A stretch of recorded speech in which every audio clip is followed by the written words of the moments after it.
Today on Live It Up, we are here at Breeze Hill Farm and Preserve, and we're going to be talking to Scott. Welcome, Scott. How are you? Thank you. I'm very well. It's really nice. We're by a beautiful warm fire. Fantastic experience here. And tell us about Breeze Hill. Well, Breeze Hill was purchased in 2008 by Mr. Crispy and his family. It underwent a $5 million 5-year renovation. The property had been farmed for over 100 years. Various crops, potatoes, obviously when we were growing potatoes on Long Island, cauliflower, corn. The property goes all the way back to the Long Island Sound, and the 74 acres was farmed. So when Mr. P and the family bought it in 2008, we had such a cleanup that took so many millions of dollars, just as you can imagine how much junk would build up on a farm that had been farmed for 100 years. We're talking like 20-something different old cars and trucks and tractors. So it's quite a different place than it looks today.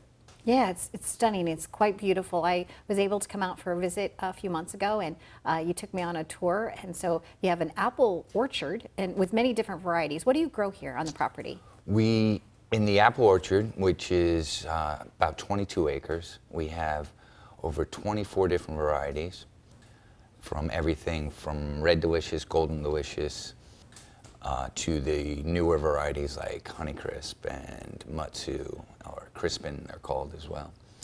We also have about 24 pear trees and about the same peach trees, yellow and white flesh. And we also grow about 2 acres of row crops, tomatoes, peppers, eggplant, kale, Swiss chard. We try to do a lot with what we have, and we try not to use any pesticides if possible.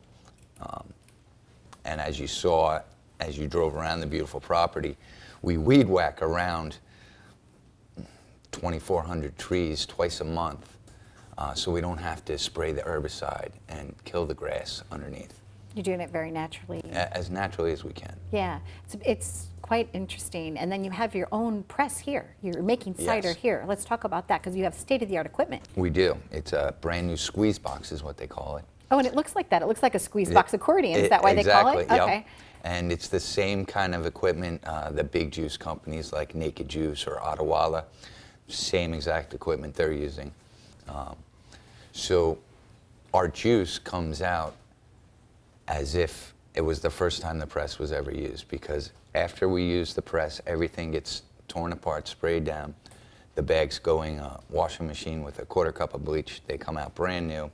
So every time we make juice, it's the freshest product we can possibly make. And there's more great news on the horizon. I heard that your apple cider is going to be carried up and down the whole East Coast. Yeah, that's right. We've now perfected it, and we're happy to say we are in over 1,800 different gourmet shops up and down the East Coast, and it's really grown leaps and bounds.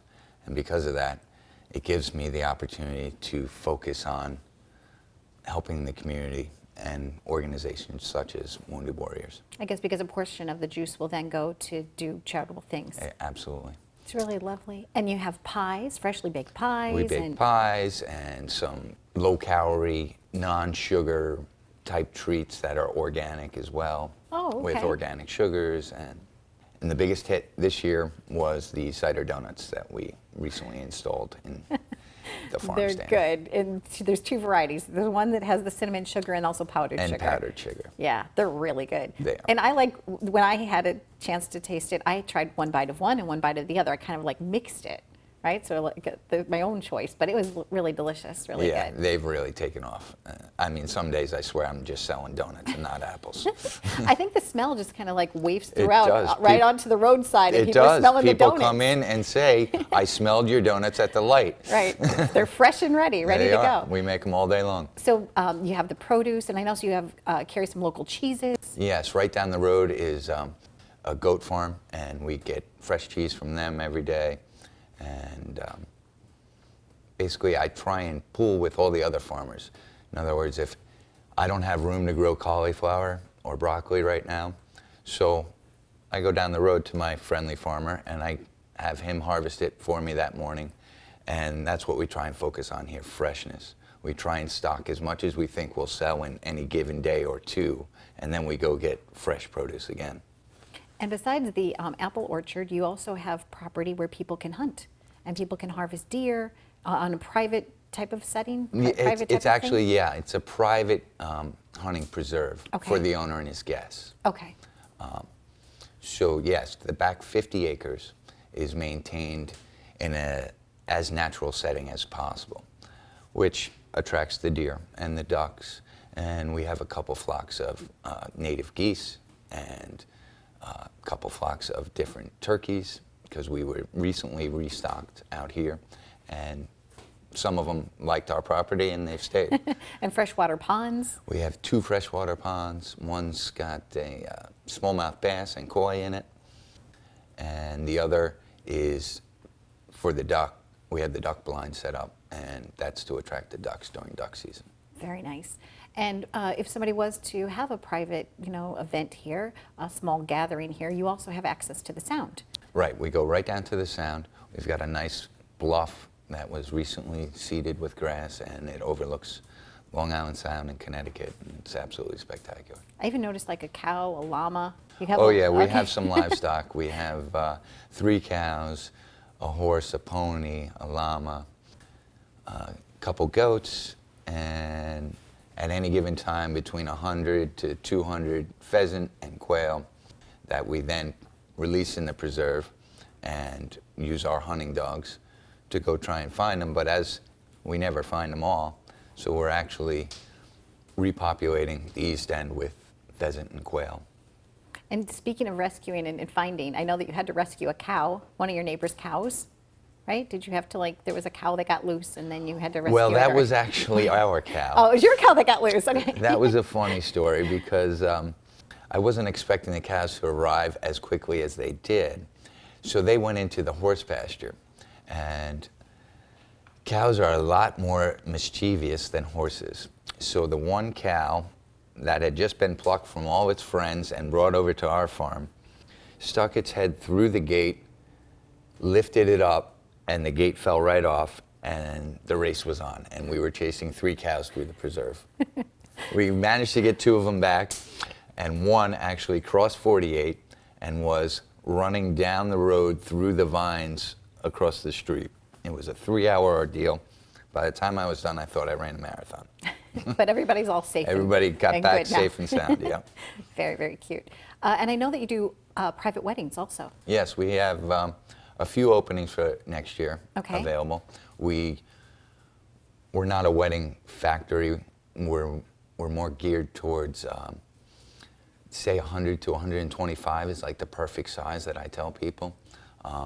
Because yes, the house is big, but the property, the setting, we tend to steer away from 300 and 400 person weddings. Right. An intimate, Intimate, wonderful, country lovely, setting, romantic gathering. Exquisite, yes, exactly. And speaking about intimate gatherings, you also have a fire pit. So if people wanted to sit and drink some apple cider while they're here, Yes. they could do that. During the weekends, we fire that up, and people that stop by the market will take their donuts and their cider and sit out back.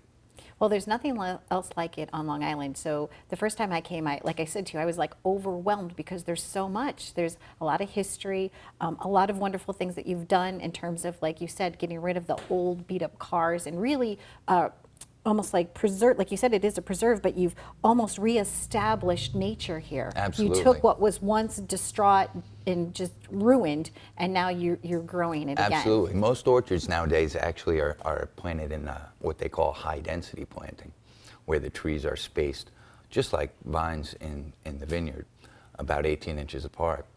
Mr. Pia and I talked about high density here, and no, we wanted to stay more with the natural setting, and this is more of an old school orchard that you would see in England or in Spain, and the trees are 18 to 20 feet apart and in long rows, and we let the tree grow its entire life. With the high density, they tend to prune them and keep them small. Ah, So these a are lot- more natural. Yeah, growing. this is a more natural, old school setting. Well, I thank you for spending some time with us. It's a wonderful place, and I know that you're open. Are you open year round? We are or? open year round. Okay. We take about 2 months or 2 weeks off rather in February when the snow is higher than our parking lot. Other than that, we're open every year, or Excellent. all day long. All day long. One other little thing, I know that you also are a gourmet chef, right? So possibly maybe a small gathering, or 8 or 10 maybe, for a dinner party sometime. I would like to write my name on the list for that. Well, thank you. Yes, I have a passion for cooking as well as farming. And fantastic ice sculptures, I heard. I can wield the chainsaw, yes. Thank you so much for spending time with us. Thank you so much for coming. And if you'd like to visit Breeze Hill Farm and Preserve, you could reach out to us at liveituptvshow.com or their website. Thanks for watching.